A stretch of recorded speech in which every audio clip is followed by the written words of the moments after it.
Selamat mendengarkan podcast ini. Saudaraku sekalian, salah satu ayat yang juga memikat hati saya selama bertahun-tahun, itu ayat yang berbunyi ini, saudara. Sebab aku berkata kepadamu, sesungguhnya banyak nabi dan orang benar ingin melihat apa yang kamu lihat, tetapi tidak melihatnya. Dan ingin mendengar apa yang kamu dengar, tetapi tidak mendengarnya. Matius pasal 13 ayat yang ke-17. Saudara, di perjanjian lama ya, nabi dan orang benar pasti menunjuk orang-orang yang memiliki hubungan karib dengan Allah. Hubungan karib dengan Allah, saudaraku. Mereka secara intuitif juga berdasarkan pengertian dari nubuat-nubuat yang ada, meyakini adanya satu masa yang luar biasa di mana manusia dapat mendengar dan melihat kebenaran-kebenaran yang belum pernah diungkap. Dan itu yang dikatakan oleh Paulus, rahasia yang telah tersimpan berabad-abad. Jadi betapa beruntungnya orang-orang yang hidup di zaman perjanjian baru dan yang berkesempatan mendengar Injil, mendengar kebenaran. Saudara, tetapi faktanya memang tidak semua orang memperoleh berkat yang dirindukan oleh orang nabi, maksud saya orang benar dan nabi-nabi di perjanjian lama ini. Kalau kita melihat konteks Matius 13, lalu setelah Tuhan Yesus mengucapkan kalimat itu, Tuhan menambahkan kalimat, karena itu dengarlah arti perumpamaan penabur. Jadi ada kaitannya dengan hal penabur. Tidak semua mengerti firman dan menyimpannya di dalam hati. Ya. Tidak semuanya memiliki tanah yang baik yang mendengar firman, mengerti dan benih itu berbuah, saudara. Ada yang 100 kali lipat, ada yang 60 kali lipat, ada yang 30 kali lipat. 30 kali lipat. Saya keluar sebentar, saudara. Ayat ini tidak ada kaitannya sama sekali dengan persembahan uang, ya. Selama ini ayat ini sering dikaitkan dengan persembahan uang. Dan itu sebenarnya mendegradasi, membuat merosot nilai ayat ini. Ayat ini berbicara mengenai kebenaran yang ditaburkan dan membuahkan buah di dalam kehidupan. Jadi saudaraku, orang-orang benar, nabi-nabi dulu sudah memiliki intuisi. Secara intuitif mereka tahu bahwa suatu hari ada masa di mana kebenaran dinyatakan, ya, kehadiran anak Allah atau kehadiran Allah sendiri melalui putranya atau utusannya menyampaikan kebenaran. Saudaraku sekalian, kalau kita membaca Alkitab Perjanjian Lama, kita menemukan orang-orang yang memiliki kerohanian yang menakjubkan, saudara. Menakjubkan. Dan itu nampak dari pernyataan-pernyataan mereka yang diekspresikan dalam mazmur, diekspresikan dalam pujian, nyanyian. Kalau kita membaca di dalam mazmur, ya, seperti ayat yang sering kita dengar, seperti rusa merindukan sungai yang berair. Nah, orang-orang perjanjian lama sudah memiliki kehausan akan Allah sedemikian itu. Mazmur 73 ayat 25-26, siapa gerangan ada padaku selain engkau tidak ada yang kuingini di bumi. Sekalipun dagingku dan hatiku habis lenyap, gunung batuku tetaplah Allah selama-lamanya. Jadi jiwa mereka ini, jiwa orang benar ya, sudah menjerit saudara. Mereka sudah menemukan adanya rongga kosong di dalam jiwa mereka yang hanya dapat diisi oleh Tuhan. Nah, pertanyaannya, apakah mereka mengalami berkat seperti yang kita terima hari ini? Tentunya tidak. Sebab berkat ini untuk kita umat perjanjian baru. Saudara, kalau orang meyakini bahwa kitab Mazmur ditulis oleh Daud, bisa saja. Tapi tidak semuanya ya saudara. Tetapi kita tahu Daud itu punya hati mengasihi Allah.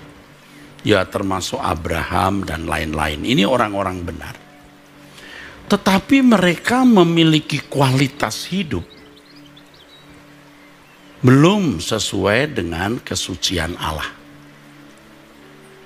Jadi mereka memiliki kerinduan, kehausan akan Allah yang saya pahami ya saudara, belum dapat terpuaskan seperti umat perjanjian baru.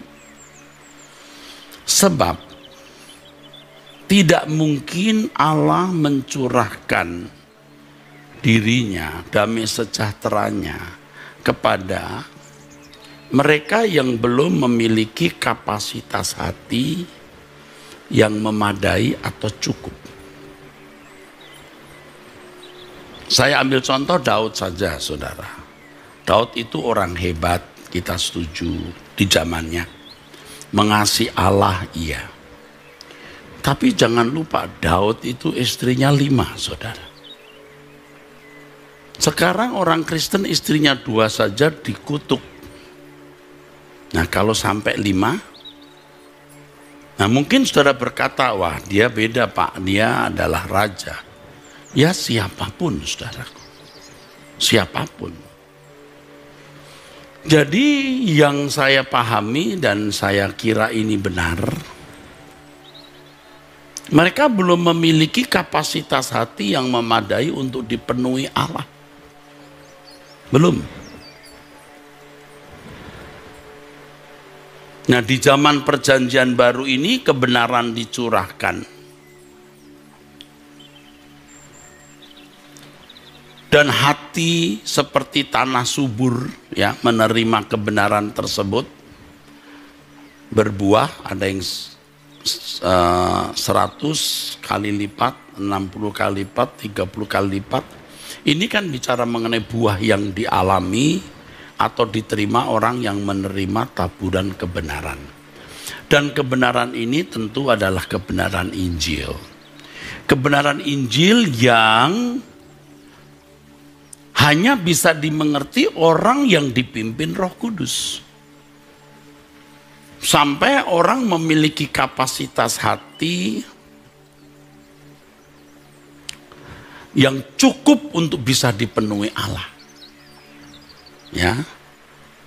Makanya tidak heran kalau firman ini mengatakan ya ayat 17 tadi, Matius 13, sesungguhnya banyak nabi dan orang benar ingin melihat apa yang kamu lihat tetapi tidak melihatnya, dan ingin mendengar apa yang kamu dengar tapi tidak mendengarnya.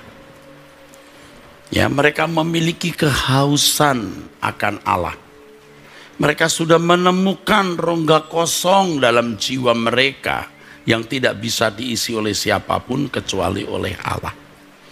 Tetapi mereka tidak akan bisa dipenuhi oleh Allah seperti standar yang Allah kehendaki, dan standar yang Allah kehendaki itu di zaman perjanjian baru, saudara.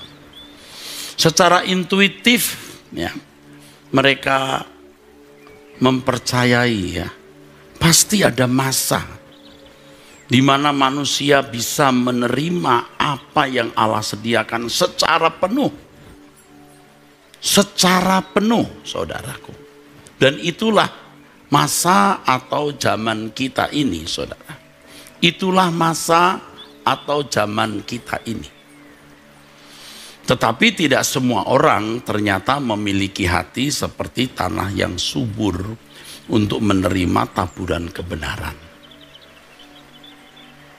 Saudaraku, orang yang benar-benar menerima taburan kebenaran firman Tuhan, saudara, memiliki kapasitas hati bisa dipenuhi Allah. Itu orang yang menjadi sehat secara rohani. Beberapa minggu terakhir ini saya mengkhotbahkan hati yang haus dan lapar akan kebenaran. Ini lanjutannya, saudara. Tubuh yang sehat itu memiliki metabolisme yang sehat, maksudnya mekanisme tubuh yang sehat itu memiliki kehausan, ya, kelaparan. Ada perasaan haus dan lapar, saudara. Demikian pula dengan jiwa yang sehat, dengan kerohanian yang sehat. Dia menyadari ada rongga kosong dalam jiwanya yang hanya bisa diisi oleh Allah. Sampai seseorang benar-benar bisa mengatakan, yang kuingini engkau saja. Dan bisa dipenuhi. Dan orang-orang seperti ini baru bisa menjadi mempelai Tuhan. Di perjanjian lama tidak bisa orang menjadi mempelai, ya. Sehebat apapun Abraham, imannya luar biasa, tapi standar kesuciannya belum. Abraham itu banyak gundik-gundiknya, saudara, gundik-gundiknya. Jadi kalau belajar dari hidup Abraham, kita belajar imannya tapi bukan pergundikannya. Kita belajar dari Daud, saudaraku, hatinya yang mengasihi Allah, tapi jangan kelakuannya yang lain. Tapi kalau dari Tuhan Yesus segala aspek, makanya kita dimungkinkan memiliki kualitas seperti Kristus. Nah, hati seperti ini loh yang bisa dipenuhi oleh Allah. Bisa, saudaraku. Ya, tentu dimulai dari mengerti firman, ya, mendengar firman, ya, sampai diubahkan manusia batiniahnya berkapasitas bisa dipenuhi Allah. Tetapi ini tidak lepas juga dari aspek lain. Orang yang bisa menerima firman Tuhan itu orang yang tidak mencintai dunia. Orang yang juga hidupnya bersih atau paling tidak bertekad untuk hidup bersih. Sebab ya hanya orang yang suci hatinya yang melihat Allah. Melihat itu horao, artinya mengerti isi hati Allah. Kita harus mengembangkan kebutuhan haus dan lapar akan kebenaran ini, saudaraku. Mengembangkan kehidupan yang benar-benar menemukan Tuhan dan selalu ingin diisi atau dipenuhi oleh Allah. Saudara, sungguh-sungguh berbahagia loh kalau orang sampai istilahnya seperti botol ketemu tutup nih. Ya. Kalau Allah botolnya kita tutupnya atau kita tutup Allah botolnya, pokoknya klopnya hanya dengan Allah. Kalau bisa sampai di situ itu hebat, saudaraku. Ya, kalau kita melihat analoginya, ya, kalau seorang pria jatuh cinta ke seorang wanita atau seorang wanita jatuh cinta ke pria, itu kalau sudah sampai fall in love itu sudah susah dimengerti, saudara. Frekuensi begitu itu sulit dipahami, ya. Makanya sampai Amsal mengatakan itu yang tidak ku mengerti, ya. Jatuh cintanya seseorang itu, ya. Itu yang tidak bisa ku mengerti. Bagaimana relasi pria dan wanita ketika jatuh cinta itu, saudara. Itu tidak bisa ku mengerti, begitu Amsal mengatakan. Karena memang ada misterinya, saudara. Dimunculkan pria ganteng bagaimanapun, tidak mau, aku mau sama dia. Walaupun si dia itu jelek atau miskin atau tidak memiliki penampilan sebagus si ini yang ditawarkan. Kalau sudah terlanjur jatuh cinta kepada itu pria, itu wanita tetap nggak mau. Makanya saya seringkali menasehati, ya dulu, sekarang sudah jarang. Tapi saya sudah janji mau memberikan ceramah mengenai love, sex, and dating lagi, ya, soal pacaran dan cinta. Kamu jangan sampai jatuh cinta ke orang yang salah. Ya, itu. Nah, kadang-kadang anak-anak muda itu tidak bermaksud mau pacaran, saudara. Kumpul, akhirnya pacaran. Tidak jarang kok cerita seorang yang mau menjodoh-jodohkan ini si A ini. Laki-laki menjodohkan si B ini, B katakanlah Betty kepada temannya gitu. Akhirnya malah dapat si maklar ini. Malah dia mau mengarahkan terus kumpul-kumpul, malah jatuh cinta, malah jadian di situ. Iya. Ini juga saya kemukakan di pertemuan yang lalu. Witing tresno jalaran saka kulino, ya. Itu bahasa Jawa, artinya dilarang parkir di sini. Artinya cinta bersemi karena kebiasaan bersama. Kalau sudah jatuh cinta, susah nariknya, saudara. Kenapa kita tidak sampai jatuh cinta dengan Allah yang tidak mungkin bisa dibatalkan? Kalau jatuh cinta ke manusia, itu manusia mengecewakan, dari cinta bisa berubah benci. Tapi kalau kepada Tuhan, akan mengalami Tuhan lebih berlimpah. Nah, ini masa yang luar biasa. Nabi dan orang benar itu ingin melihat apa yang kamu lihat, ingin mendengar apa yang kamu dengar. Makanya besarkan kapasitas dirimu. Nah, memang pada waktu cinta mula-mula, ya, kita semua ngalaminnya. Artinya paling tidak sebagian kita. Waktu cinta mula-mula, wah, rasanya mau tiap hari ke gereja. Tiap hari ikut kebaktian, KKR di mana dia pergi, begitu.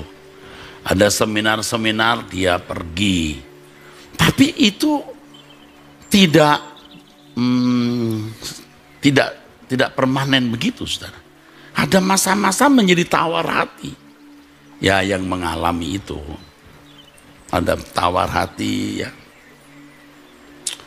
Jadi cintanya itu masih cinta monyet lah, kalau istilah anak-anak muda menggebu-gebu, tapi lewat perjalanan waktu bisa tawar hati, lalu bisa putus cinta, lalu move on, pindah ke lain.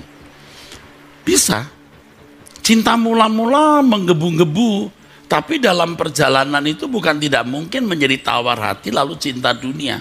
Kalaupun dia masih di pelayanan, sebenarnya dia melayani karena uang, bisa, karena kedudukan, sangat mungkin, dan sudah banyak terjadi, saudara. Nah, cinta kita harus cinta yang dewasa kepada Tuhan. Makanya yang diperbesar itu kapasitasnya. Tidak mungkin orang yang tidak dewasa bisa mencintai Tuhan secara dewasa, tidak mungkin. Tidak mungkin. Makanya kebenaran firman yang disampaikan harus benar. Benar. Ya.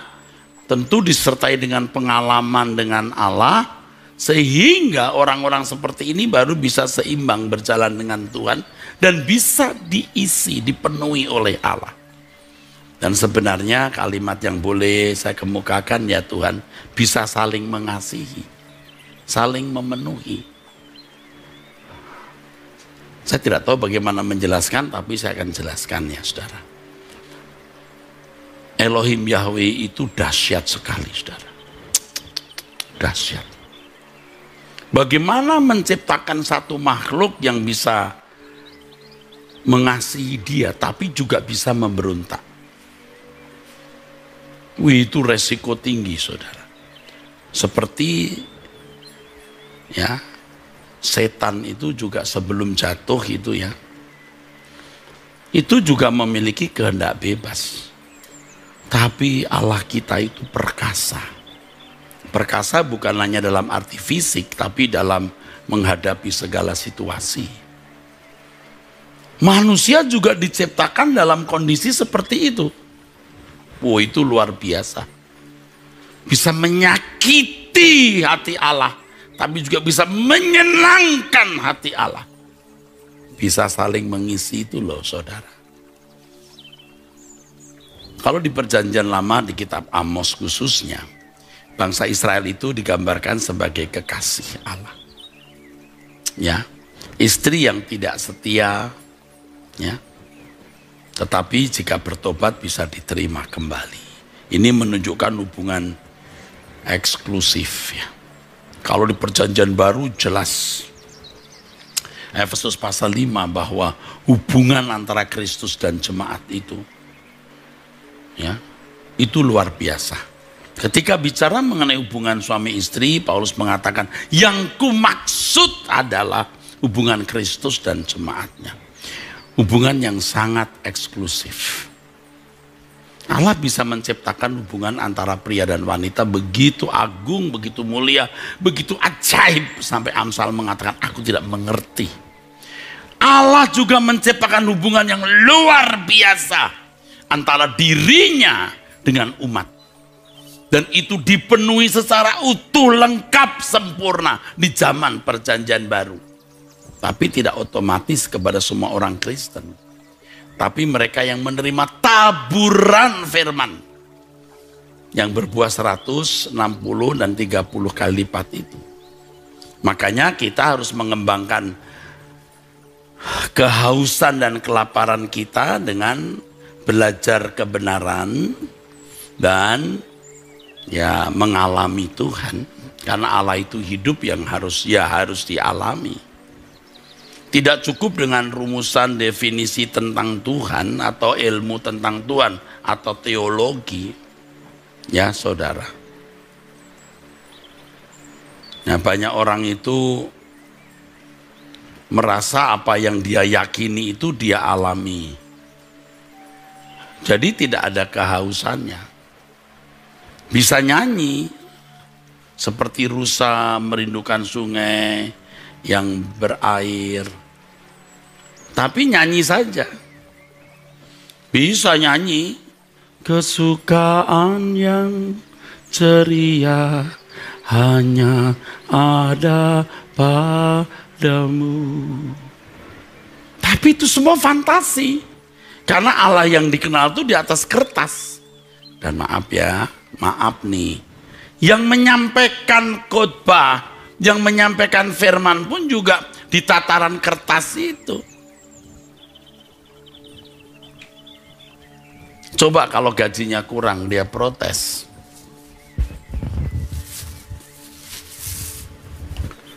Orang bisa saja berkhotbah, memberikan pelajaran Alkitab, tanpa kehausan dan kelaparan akan kebenaran. Kapasitasnya itu tidak ada. Nah, yang konyol, ini konyol.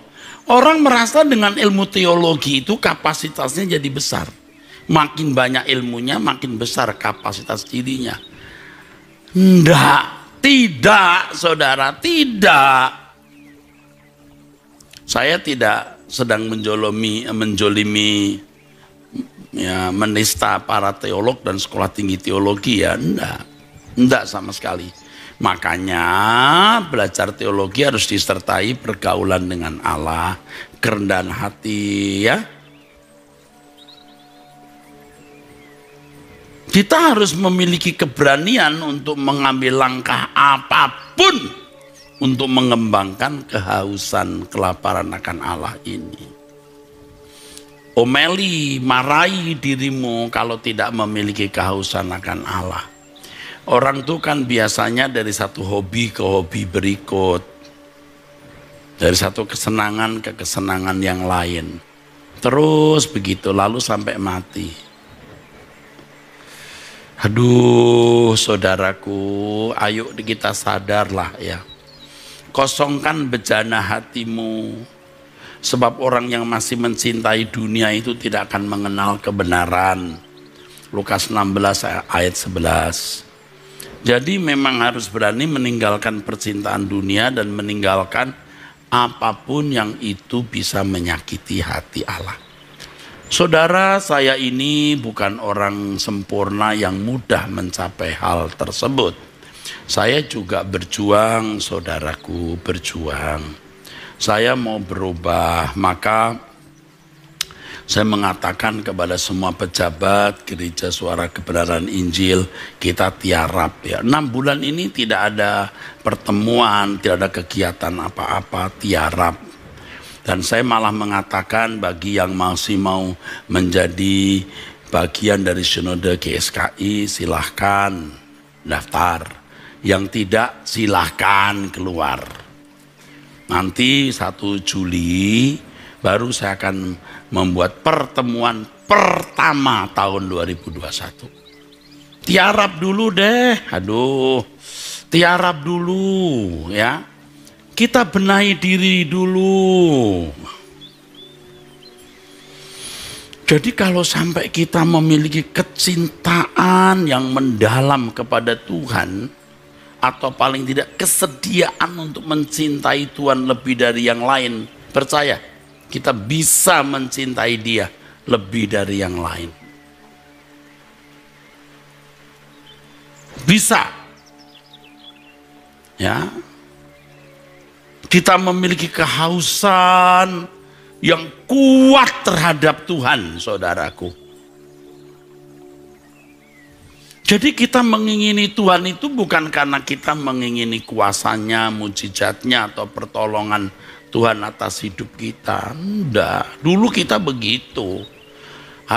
Kita dulu itu begitu, saudara. Kalau saya pendeta, supaya diurapi, khotbahnya diurapi, gerejanya maju, lalu kegiatan-kegiatannya berkembang. Nah, itu kan memang pamor saya di situ.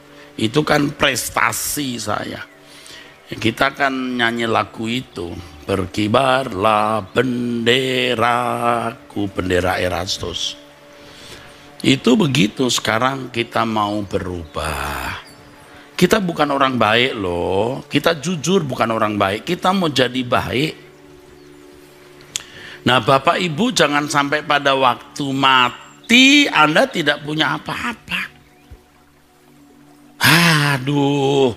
Celaka, mengerikan, saudaraku. Kita jangan jadikan Tuhan sebagai atau sekedar kontribusi untuk memenuhi kebutuhan-kebutuhan jasmani kita. Dan kalau saudara dewasa rohani, saya ajak bicara nih. Tuhan itu tidak terlalu pusing dengan masalah kebutuhan jasmanimu. Bahkan mungkin sampai tingkat tidak peduli sama sekali.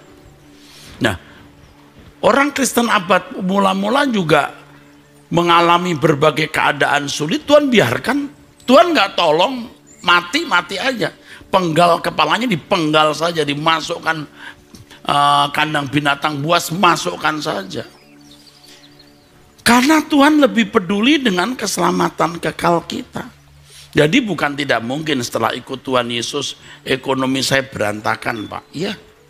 Setelah ikut Tuhan Yesus saya kehilangan banyak teman. Iya. Karena Tuhan mau ambil hatimu.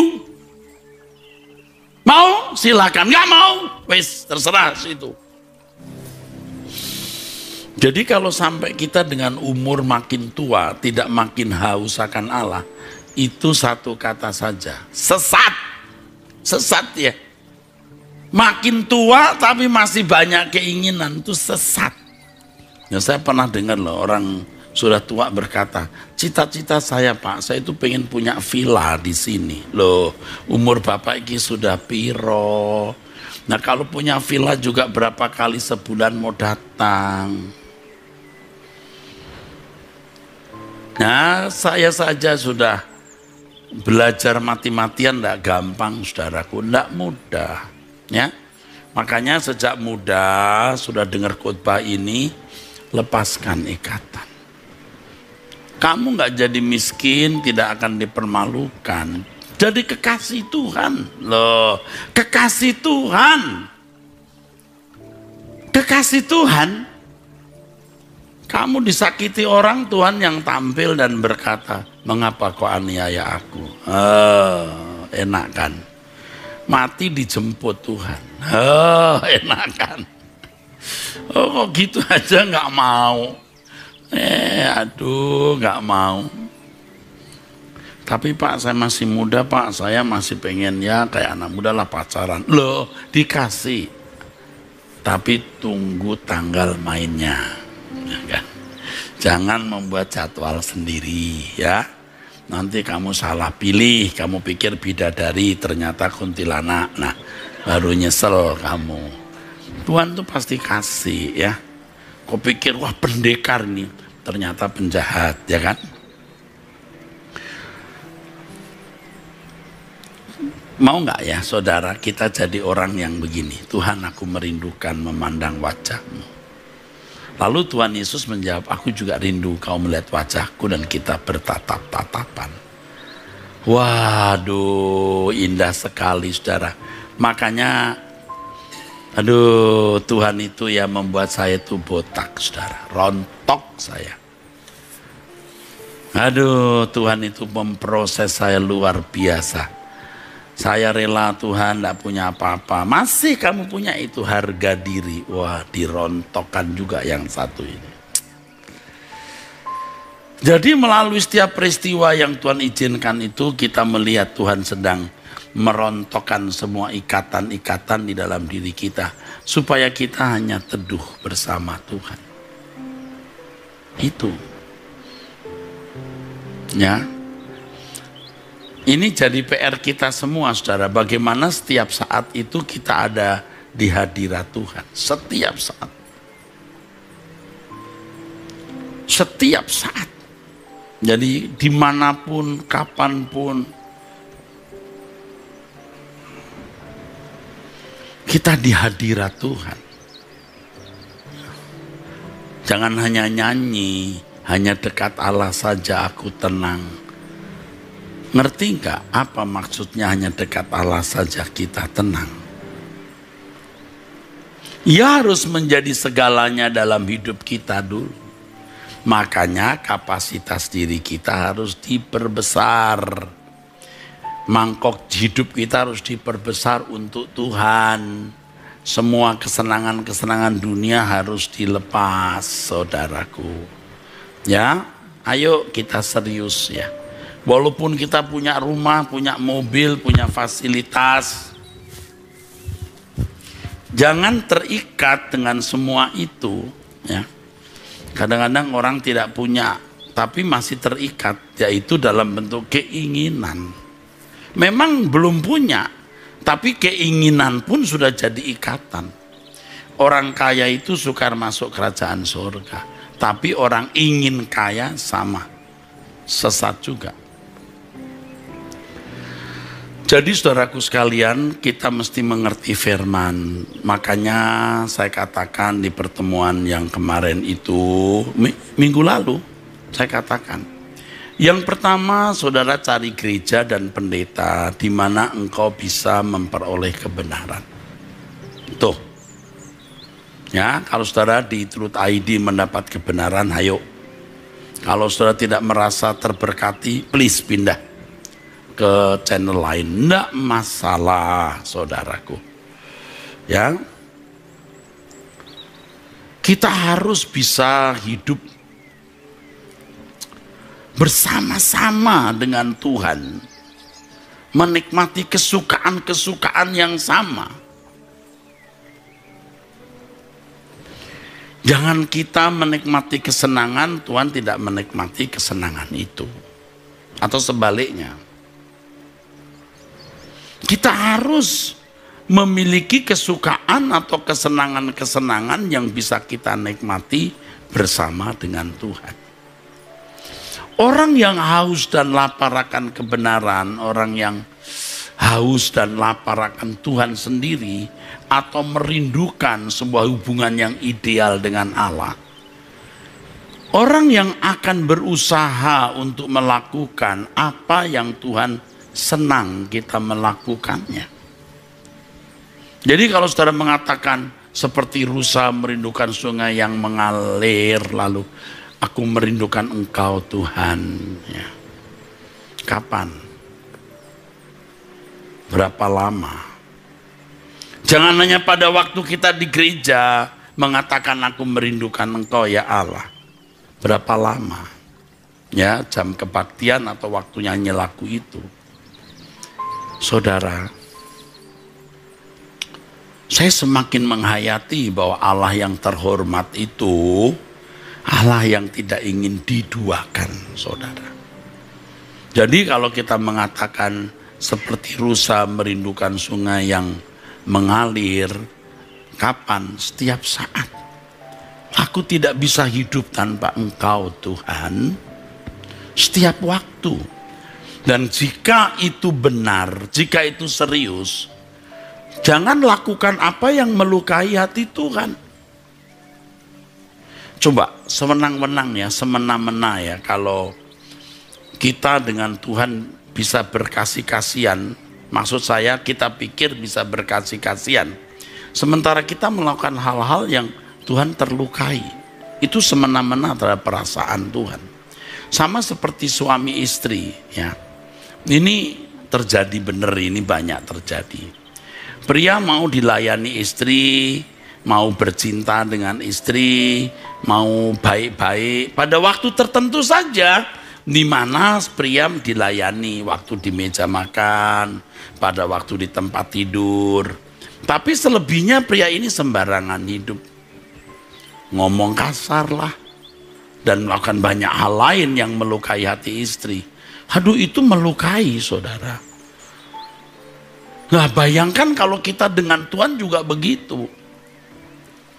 Nah, saya menyadari kita itu dulu, bahkan mungkin kadang-kadang sekarang juga masih begitu.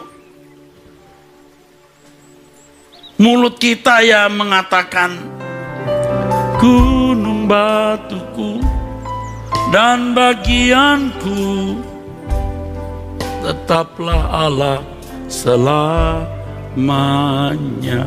Kapan Allah menjadi bagianmu? Selamanya. Bukan hanya sesaat waktu kita lagi menyanyi, kita mau bercinta-cintaan dengan Tuhan, mau bermesra-mesraan. Banyak lagu-lagu yang luar biasa, muatan kalimat untuk bermesraan dengan Allah itu luar biasa. Apalagi diambil dari kitab Mazmur. Waduh, mesranya itu loh. Luar biasa itu mesranya, saudaraku.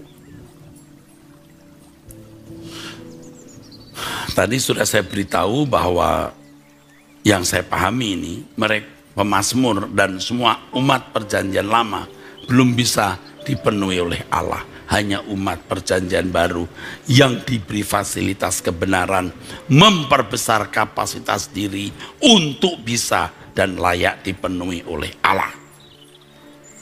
Ya, kita pungut itu ayat-ayat Alkitab. Ya. Kita pungut ayat-ayat Alkitab ya, lagu-lagunya. Yang ku ingini Engkau saja, tinggal dalam kehendak rencanamu. Wah, itu mesra sekali loh, saudaraku. Tetapi kita bercinta hanya pada waktu di gereja. Keluar dari gereja kita tidak peduli perasaan Tuhan. Itu yang dulu saya lakukan. Aduh, saudaraku sekalian, itu yang dulu saya lakukan. Benar. Tapi tahun demi tahun oleh anugerah kemurahan dan belas kasihannya, Tuhan ingatkan, Tuhan tegur. Aduh Tuhan, aku kejem banget. Dan saya beberapa kali dan termasuk sering juga Sekarang mulai jarang ya, mulai hampir tidak ya. Tuhan, aku kejem banget, aku ini tidak menjaga perasaanmu. Begitu. Tapi lambat laun ya, seiring dengan berjalannya waktu, kita mulai bisa meninggalkan keinginan-keinginan dunia, keinginan materialistis, keinginan daging dan nafsu-nafsu kita. Kita makin bisa melekat dengan Tuhan secara terus-menerus. Makanya saya bisa menulis lagu Selalu di Hadirat-Mu. Nah itu saudara. Dulu kita semena-mena banget sama Tuhan. Aduh, kalau di gereja itu mesranya minta ampun. Banyak lagu-lagu yang mesra. Mesra dari dulu. Banyak lagu-lagu yang mesra. Tidak perlu saya nyanyikan ya lagu-lagu itu. Aku mengasihi Engkau Tuhan dengan segenap hatiku. Kuberikan segenap hidupku. Tidak pernah ku bawa selain yang terbaik. Wah, itu mesranya luar biasa tuh, saudara. Tetapi keluar dari gereja, kita tidak melakukan apa yang kita katakan, saudara. Kita melukai hati Tuhan. Kita semena-mena. Sekarang justru yang kita lakukan adalah bagaimana menjaga hidup tiap hari. Orang yang benar-benar mengasihi Tuhan itu, saudara, pasti tidak ingin melukai dia. Saudara, sampai pada level tertentu ketika saudara berbuat salah, saudara benar-benar merasa menyakiti diri sendiri. Jiwa kita akan sangat terganggu. Kita terluka. Kalau dulu kita enggak peduli, yang penting aku senang. Ya, menikmati lagi apa yang menurut kita menyenangkan. Tapi seiring berjalannya waktu, kalau kita melakukan sesuatu yang salah, ucapan yang salah, kesombongan terselubung, wah, kita sakit, saudara. Kita minta ampun.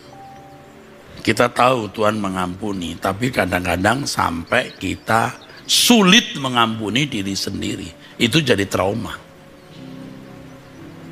Jadi sampai sebelum kita berbuat sesuatu ada suara begini. Gara-gara ini nih kau bakal minta ampun. Lalu sakit kamu. Waduh. Enggak. Tuhan Yesus itu di Alkitab tidak pernah meminta ampun kepada Allah Bapa. Enggak pernah. Tidak pernah Tuhan Yesus itu minta ampun kepada Allah Bapa. Kenapa? Karena dia tidak punya salah. Hanya dia manusia yang tidak punya salah. Manusia sejati, saudara. Yang dalam segala hal disamakan dengan kita loh. Ya. Tuhan Yesus bukan memakai tubuh yang beda dengan kita dan keadaan yang beda sehingga kebal imun terhadap dosa. Enggak, saudaraku. Dan itu yang patut kita teladani, kita contoh. Maka hubungannya dengan Bapa, waduh luar biasa. Engkau dalam aku dalam engkau. Dan Tuhan ingin mereka orang percaya di dalam kita. Siapa mereka? Yang dikuduskan oleh kebenaran. Yang punya kapasitas. Bisa mengimbangi kesucian Allah. Bisa mengimbangi kekudusan Allah. Kita sering dulu dari satu kesenangan ke kesenangan lain, dari hobi ke hobi lain, dari sejumlah uang ke sejumlah uang yang lain, mestinya lebih banyak biasanya. Jangan lagi begitu, saudara. Kalau kita menyimpan, kita memuat berbagai keinginan-keinginan di mangkok hati kita, mangkok hati kita dipenuhi oleh berbagai hal sehingga kita tidak memiliki kehausan penuh. Kita harus jujur dengan diri sendiri. Apa-apa yang masih menjadi cita-cita, obsesi, keinginan-keinginan kita yang membuat kita tidak memiliki kehausan akan Allah secara bulat, utuh. Daud ketika sudah tua, Daud mau dihangatkan supaya hatinya senang, maka ditaruhlah wanita cantik. Tapi Daud tidak menyentuh dia. Ini juga sebenarnya potret dari kehidupan seorang yang sudah mengerti apa artinya kehausan itu. Tuhan berkata kepada perempuan di Berigi Yakub dekat kota Sikar, ya, engkau minum air ini, engkau haus lagi. Tapi kalau engkau minum air daripadaku, engkau tidak akan pernah haus lagi. Saudara, ada satu hal yang saya selama bertahun-tahun sebenarnya memiliki kesulitan menjelaskan. Kebahagiaan dalam Tuhan dan kebahagiaan di luar Tuhan. Kita para pendeta biasa ngomong begini, itu bukan kebahagiaan yang sejati. Rumah, mobil, uang, itu bukan kebahagiaan yang sejati. Kebahagiaan yang sejati itu Tuhan. Tapi faktanya kita sendiri rasa loh, kalau punya uang banyak itu bahagia. Waktu itu sebelum kita dewasa. Punya ruang, punya mobil, punya kehormatan, punya fasilitas, bahagia loh. Dan mereka bahagia loh. You bilang, itu bukan kebahagiaan yang sejati. Nggak nangis tuh punya itu. Yang bisa, yang ada senyum loh. Tapi faktanya rohaniwan yang mengatakan itu, kamu juga mengingini kok. Kebahagiaan sejati di dalam Tuhan di mana tempatnya? Bagaimana ekspresinya? Nah, ini saya sulit, saudaraku. Nah, sekarang saya mau jelaskan dari satu perspektif. Dunia ini memang bisa membahagiakan, jangan bilang bukan kebahagiaan. Itu kebahagiaan yang ditopang oleh materi dan berbagai fasilitas. Bahagia loh. Di dalam Tuhan kita juga punya kebahagiaan yang ditopang oleh kehadiran Tuhan. Nah, masalahnya kalau uang kelihatan, harta dunia kelihatan, kalau Tuhan tidak kelihatan. Bahkan kadang-kadang Tuhan seperti tidak ada.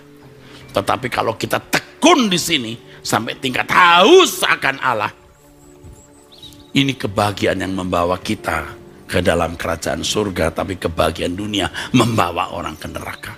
Amin.